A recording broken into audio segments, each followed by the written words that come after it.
Ladies and gentlemen, welcome back to the Tepe tournament. This is an elite chess tournament happening in the first week of May 2026, but the major news, of course, is that Magnus Carlsen is playing in it. Magnus Carlsen plays in many tournaments, but he doesn't play a lot of classical chess anymore. And the game that I'm about to show you might be a reason why. Chess is incredibly stressful. And this was probably the most roller coaster game that Magnus Carlsen has played in a decade. Easily. His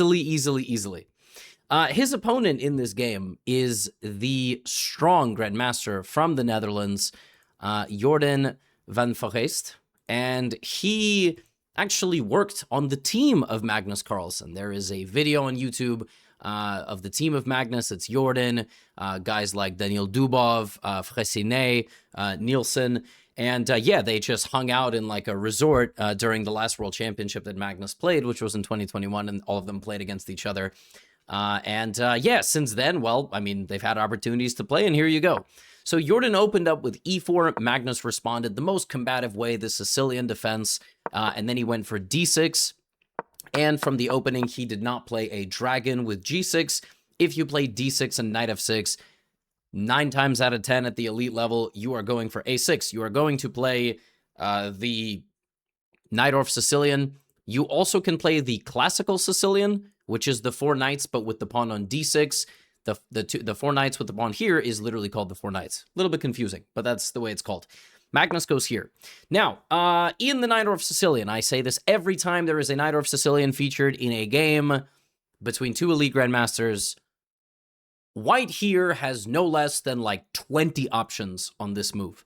That's kind of crazy, but it's quite literally the reality that we are living in. White can push basically any of the pawns. You probably just shouldn't go g4. White can also put the bishop on e2, d3, and c4, d2, e3, and g5, not f4 because there would be a fork.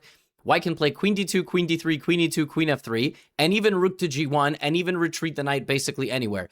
Now, in this particular game, Jordan plays f4. This is one of the moves, and the idea of this move is that in many variations, you would like to play the move e5. Sometimes you get a really, giga attack going. If black plays e5, you can actually just chop that down.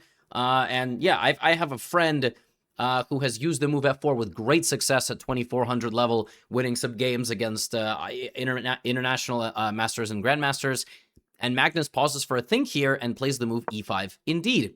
Now, Jordan retreats the knight, and obviously we have the tension here with the pawns. White can develop with bishop e2, bishop e3. There's even some lines where white plays f5 and then g4. I think I've seen Jan Nepomniachtchi play like that, although I might be confusing my Najdorfs.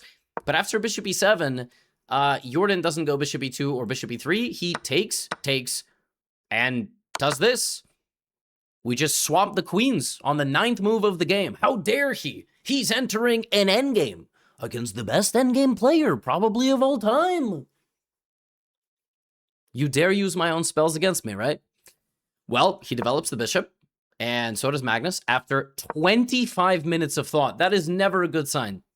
It's never a good sign. I actually have a feeling, and I mean, I don't want to insult the GOAT, right? But I have a feeling Magnus probably didn't remember all of the intricate details of this particular variation. Maybe he did. Maybe that's completely wrong. But after 25 minutes, he played in a way where he gave white a lot of potential initiative. The way that white is supposed to play this position is to... Black is supposed to put the bishop on c6. So bishop d7 is actually the most flexible move, because after castles bishop c6, you immediately target this pawn, and yes, white can try to go for knight a5, except you can't, because the bishop is covering. So then white would have to do something, and black can play knight bd7, and maybe Magnus knew this. Maybe he did. I don't know, right? It's crazy to think he didn't know all of the intricate details of a position, right? Maybe he knew this and he didn't like how symmetrical and potentially drawish it was, so he went here. Maybe he deliberately provoked Jordan. And after knight c5, black actually has the option here to retreat the bishop and defend the pawn. Magnus didn't do that. He went here.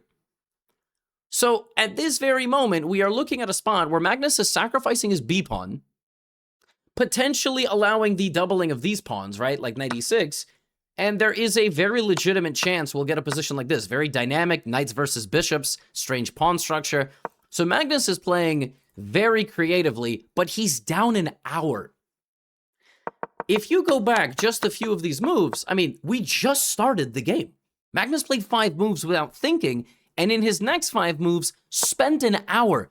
That cannot possibly be a good sign, even if you are the best chess player in the world. Even if this 8x8 grid, you are the best player, of anybody. They sit you down, you probably understand it better than anybody.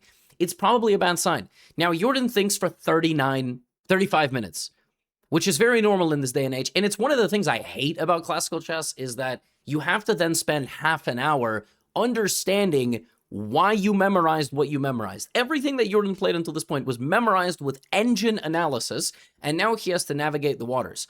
And he navigates them correctly. This is the best move. Taking on b7 is possible, but then, of course, we'll get this. So you develop the bishop, you stabilize. Now black undevelops, and Jordan also targets the bishop.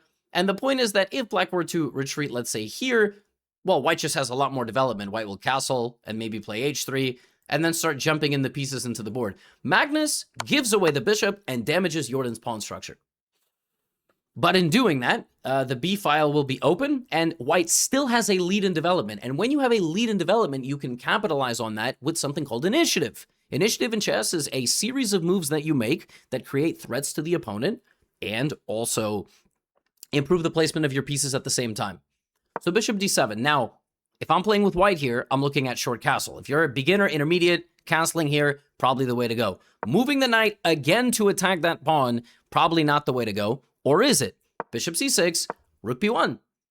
Jordan is using the transformed pawn structure and the open lines granted to him by his opponent. He's actually very much playing this as if he was the guy playing with black. So this pawn's given away, but you're going to get in on b7. It's impossible to protect. If black plays a move like b5, that's a very temporary solution. Then I would do this. Then I would try to trade off this pawn or maybe this pawn, and I would overtake you on the queen side with a significant advantage.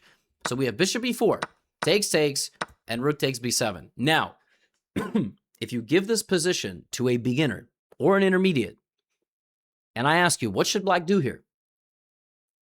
I would hope over 90% of you say short castle. Now, that is an oversimplification, right? That black should just castle and figure it out. But that's actually kind of what black should do. Now, some of you are fancy and you'd be like, I can make a backwards knight move and attack the rook. Sure. Some of you would say, I can make a backwards knight move and attack the rook, and you'd hang your knight in one move, and that's the way you play chess. Magnus goes knight d7. The idea of knight d7 is that, well, before he castles, he wants to free up his rook. There is like a very vague outside chance in some positions you can even long castle, as crazy as that looks, but very, very vague and very, very, very unlikely. But you can, yes, but now you can't castle this way because your knight hangs, so you have to move the knight, make sure to protect, and then castle. Jordan plays castles, finally, and Magnus plays rook c8. Rook c8 targets the pawn on c3. The reason why Magnus didn't take the pawn on c3 immediately, I can only imagine, is because it would give white more time. White could then play bishop d2, and if the knight goes back attacking the bishop, now you will never castle. And this is extremely instructive. If your opponent has not castled, I have a slow run series on this channel, and up until like 900, many people just don't castle. They violate principles, and their king in the center is super subjected to attacks.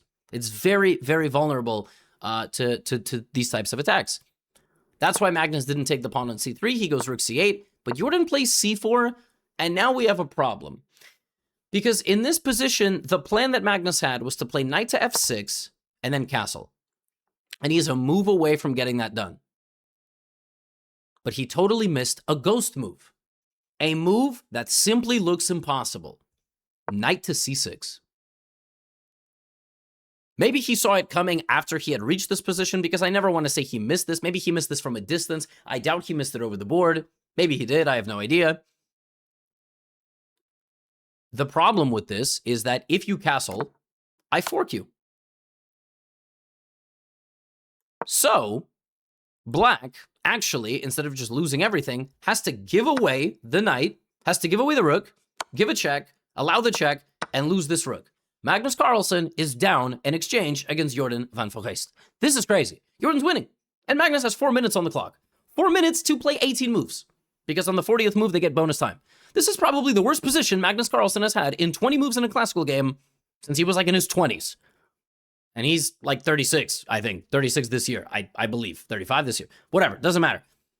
Maybe that's not true, but I really think in at least the minimum of 6 years.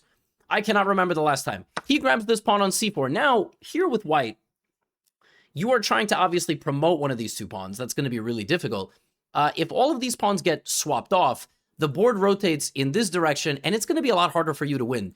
2 knights and extra pawns are very resilient, and that is what Magnus is going for. All right, c4 played by Jordan, nice move, gives this away, and now the c pawn is actually running. He's managed to defend it very nicely. Rook c1, and he's 3 squares away from winning. Like, if Jordan gets this, it's game over. So black has to act immediately, and he plays rook to c2, stopping any potential, further advancement. So rook c2 is on the board, all right? Rook takes a6. Jordan has gotten rid of another one of Magnus's pawns. But now there's, apparently knight to d5 was better, simultaneously creating targets and maybe knight e3 for counterplay. But king to e7 back is the move played. Jordan now can take huge advantage with rook e1, but he gives a check first, which is apparently inaccurate. The computer, the rest of this game is a PhD student judging 3rd grade mathematics class, literally. King to e6, rook a6 recreating the threat. Magnus again not playing knight to d5. He's just repeating the position. The boys repeat the position. Rook d1 is played. Apparently not the best move. Knight to d5 is a great move. Look at that. If you take it, rook c1 is made.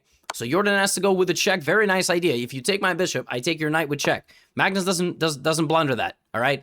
Rook to a8. Magnus here is kind of stuck because if he goes to the back rank, rook a8 is absolutely vicious, and now you cannot move the black king at all. You have to go f6, give up a pawn with a check, which is completely devastating, and then you're probably going to lose a second pawn. With bishop, but you're not actually going to lose the second pawn because of knight to e3. Position is completely insane. Bishop g5. That move looks like it hangs a bishop.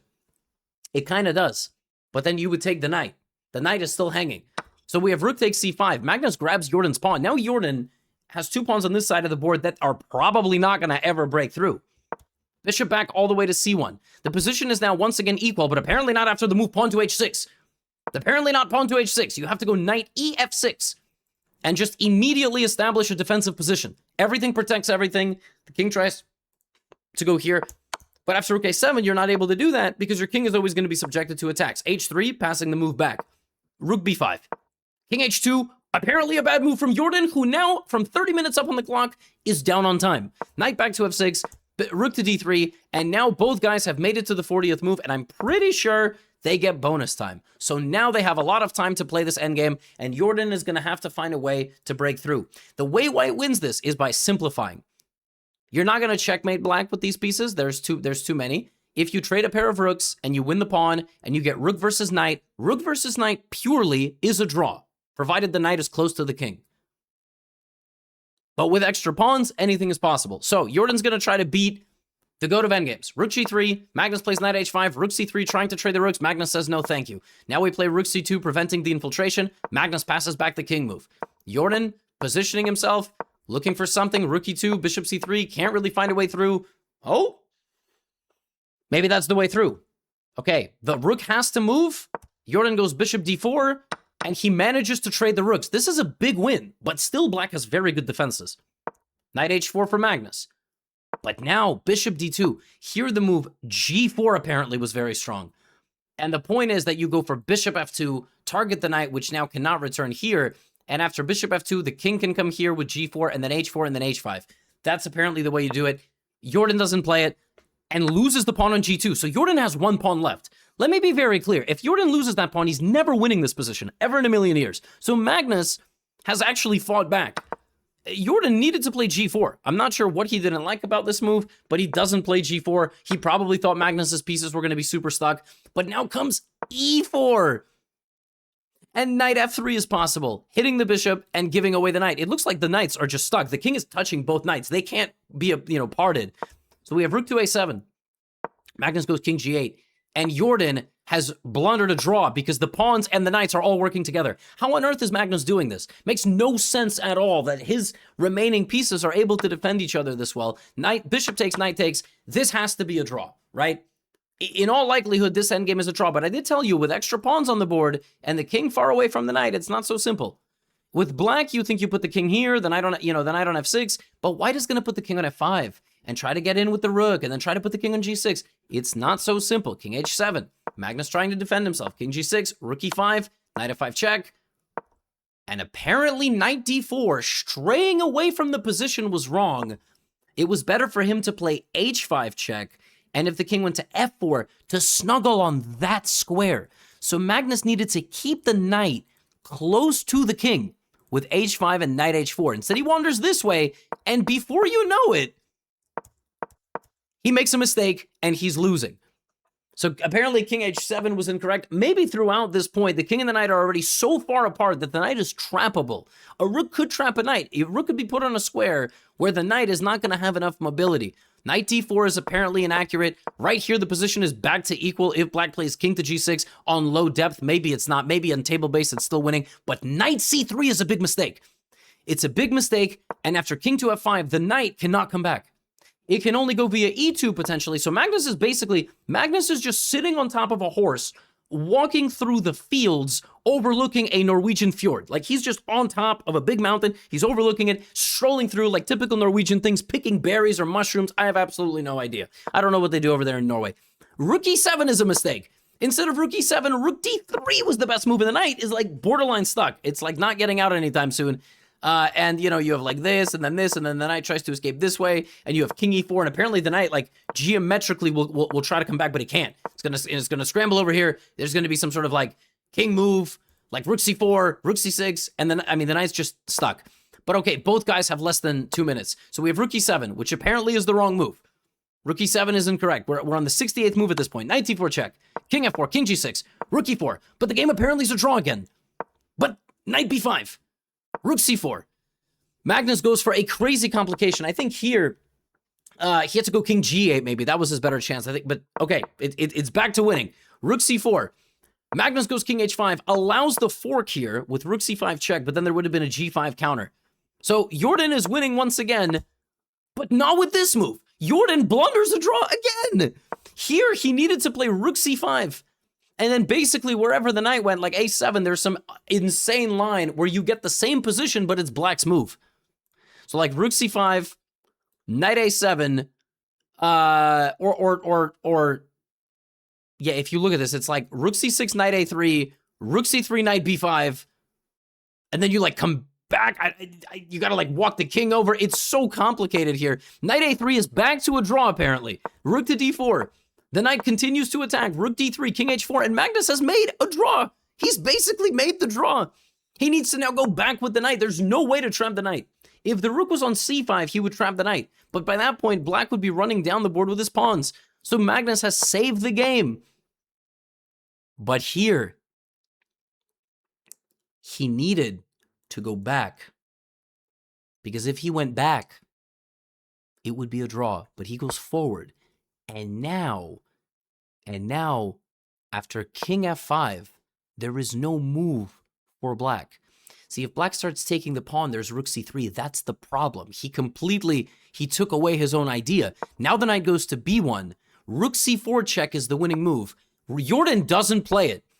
So rook c4 check would win the game, because if you take, I take, and the knight will never escape. Why will it never escape? If it goes to d2, rook c3, king g2, rook c2. That is why.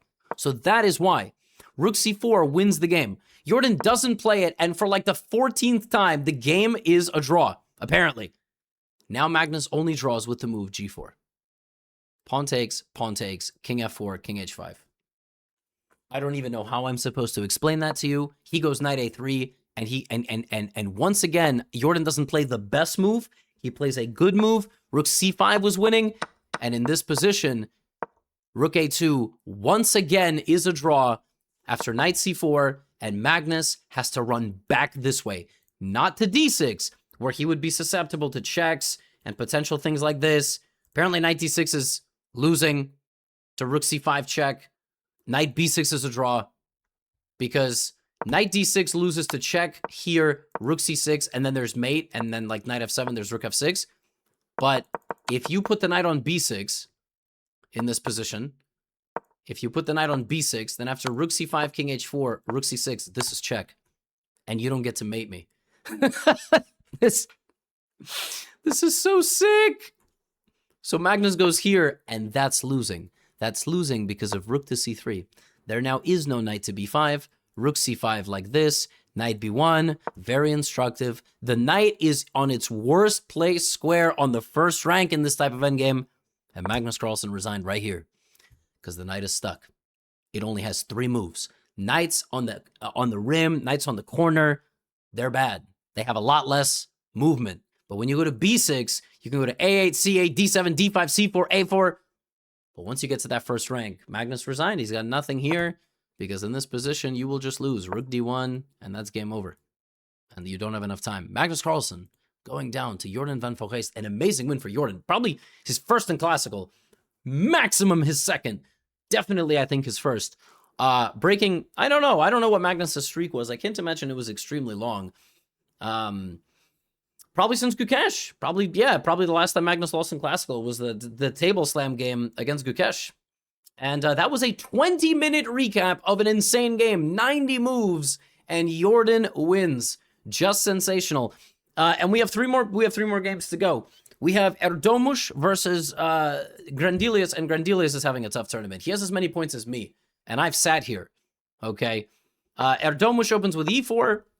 Grandelius happily playing e4, e5, looking for stability, looking for a chill position, and never mind, bishop c5. So this is some sort of sideline of the Rue Lopez, but just c3, very chill, and the game kind of turns into a regular game. Bishop b6. Still, I think this is a pretty big sideline. White generally does not get all of this and attack the bishop with a tempo. Black usually, moves this. But we have bishop g5 from Erdogmus and bishop h4, and he plays a4, looking to expand with b4 and a5, forcing black to make a decision. Now he plays the very strong move, queen c1. Queen c1 is so tough to explain. Like, I think basically it's better than playing queen c2, because in a lot of positions, the knight can hit you, and you're kind of susceptible to certain tactics. Also, I think it prevents g5 in a lot of positions, because the knight takes, pawn takes, and then queen g5. It's just a more flexible move than queen c2. It allows rook d1, although queen c2 does the same. So, yeah, I think the queen is just a little safer on this square. But there might be an even more concrete reason. I have no idea. Queen e7, rook e1. Now he takes on c6, and we see the queen hitting c6. But it would have done the same thing on c2, so tough to explain. Queen e6. He does grab the pawn. He goes on the roller coaster ride. Grandelius, bishop d7. Take a look that black is up 50 minutes on the clock, so Grandelius, the more experienced player, close to, well, definitely double the age of his young opponent. Queen back to c2, and now we do see, in fact, this move g5. So with the move queen c1, it might have been exactly that. I'm kind of learning on the fly here. Erdogmus is even teaching me some things, like why queen c1. And we have knight h5. So he's going to try to grab the bishop, use the bishop pair, put some pressure on the position here. Potential counter, counters with the king side as well. Very sharp position. And the thing is, Erdogmus is a superstar at playing these positions with no time on the clock. So e5 played. He now has 19 minutes. We have takes on g3. Grandelius has had some good positions throughout this event. He just hasn't been able to bring the game home or stabilize. So g4. Now we have pawn takes on d6, opening up the rook to attack the queen. The knight is still hanging and looking to go to e5. And a very classy move from Niels, forcing the trade of the queens. The knight is still hanging. You have to move it. But now there's bishop takes d4, hitting the knight. And the knight can take the bishop for free. But then there's rook takes f2. And now anywhere you move the rook, there's a discovered attack, so you would think you have to go something like king h2, but then you would actually get mated. You would get mated, the bishop would cover the escape square, and there would be a wall of pawns that you can't jump over. It's an insane mating configuration. But so obviously that doesn't happen, Erdogmus counters the bishop. And the bishop can go all the way back here, but rook f4 is also there. Takes. The knight finally develops on the 25th move, and here you need to take with the rook. But just like the game against Erigaisi, he takes with the pawn, and that is literally all white needs. Erdogmus at this very moment spots knight to d5. Had black played rook takes d6, knight to d5 would have still been possible, but it would have been useless because black would simply play rook d8, and we would have a rook and horse sandwich. When's the last time you've seen that, if ever? But c takes d6 allows this, and there is no rook to d8. I mean, there is, but it doesn't do anything because after knight d7, I have a fork. A fork where your rooks will never actually protect each other. And that is completely brutal because now Nils has to defend against all this, but here comes the rook, and despite white's king for a brief moment looking anemic, it's actually the black king that is far weaker. Invaded with the rook and 2 attacking horses. Beautiful horses, by the way. The horse was the story of the round. Rook e1, king h7, and Erdogmus clutched down the stretch of this game. This king is simply mated. It's going to be simply mated. Knight to g8, knight to e6, forks galore, rook to d1, and the game ends with a mating net. Rook to h7 is mate. The king is walled in. This is ruthless stuff from the young Turkish phenom. I mean, this is an incredible game. He needed only 3 pieces. And let it be known that one of those pieces didn't even make it out. Knight to f8 and a double rook and knight mate on the 7th rank.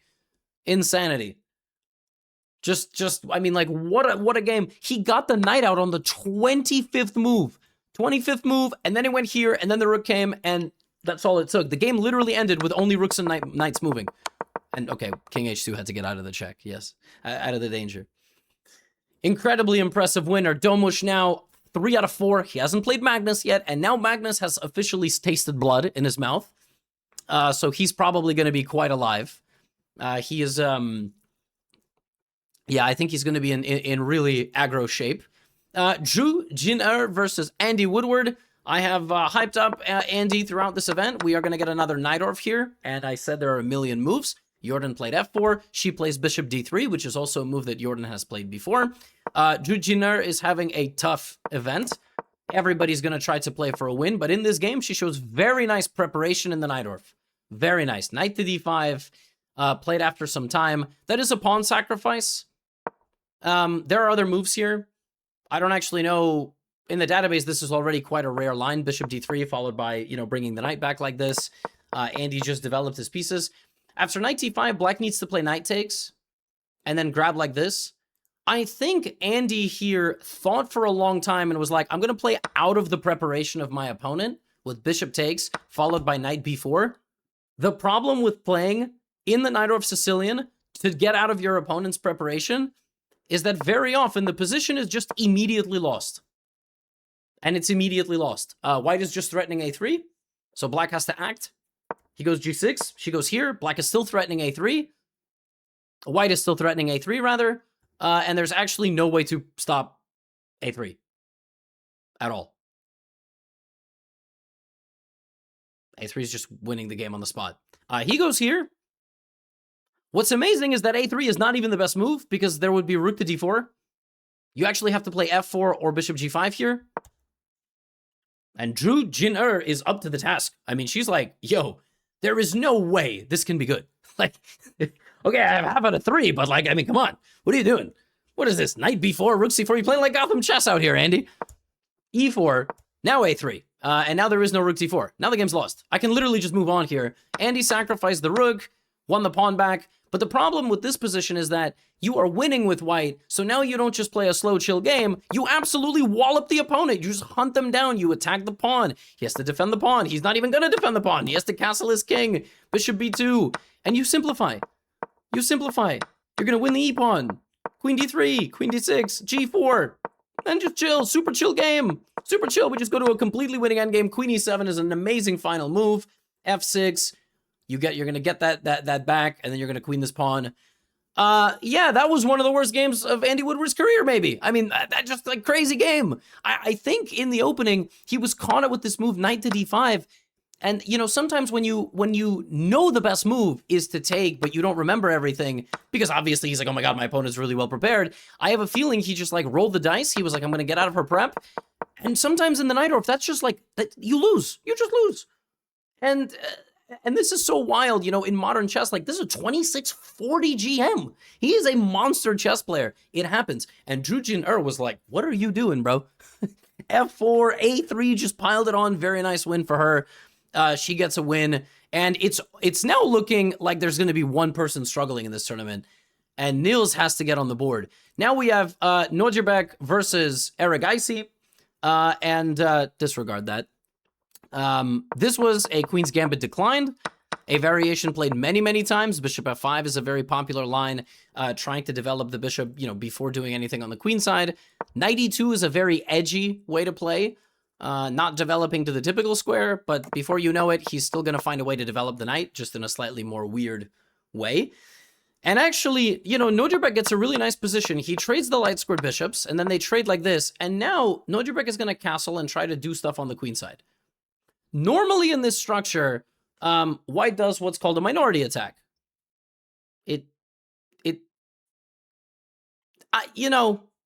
There's some terms in chess that maybe we could reword, but you try to play for a4, b4, b5. Why is it called minority? It's because there are less pawns on this side of the board than this. Minority, majority. You understand? I didn't invent that, okay? But you're trying to attack on that side of the board, and Nobbeck actually does implement it very nicely. And here gets a very nice position. Black is kind of restricted, very passive. Here, he trades the bishop, which is fantastic, and he needs to now move the queen. He could also play knight c5 immediately, but if he played something like queen a3, followed by a knight move or rook b3, he would have been crushing. There would have been bishop d8, and now he needed to find rook b3.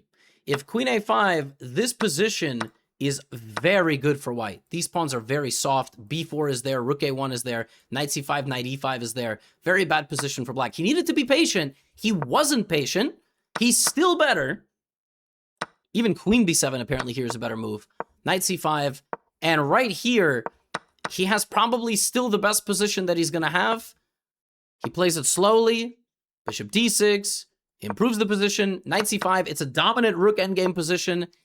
Plays rook c3, and now he needs to go b4. He did everything. He needs to go b4. I think he thought b4, king e7, b5, and black just holds. But actually, this endgame, rook a3, cb, rook b5, is very good for white. Very dangerous for black to play this endgame. The pawns are very weak, and white structure is very good. But he went rook a5. And one move, one hesitation, actually allowed Arjun Erigaisi to create a full blockade, get enough counterplay, and even though Nobbeck had a moment, as you saw when I spoiled it, the game just ended in a draw. Nobbeck certainly had a chance. He's had his chances. He was also beating Woodward, so he had some really serious chances to score some points. But after 4 rounds, it is the Turkish star, the youngest player in the field, up to like number 20 in the world, if not even higher at this point. Rating of like 2,715, 16, something like that. Tomorrow, it is Carlsen versus the Chinese Grandmaster, Jiner. He's going to look to bounce back. Grandelius with white against Nobbeck. Nobbeck is going to look to take his head clean off. You do not want to be the player in this tournament to grant any points to the person struggling. And that is all I have for you today. Hope you enjoyed the video, and yeah. Get out of here.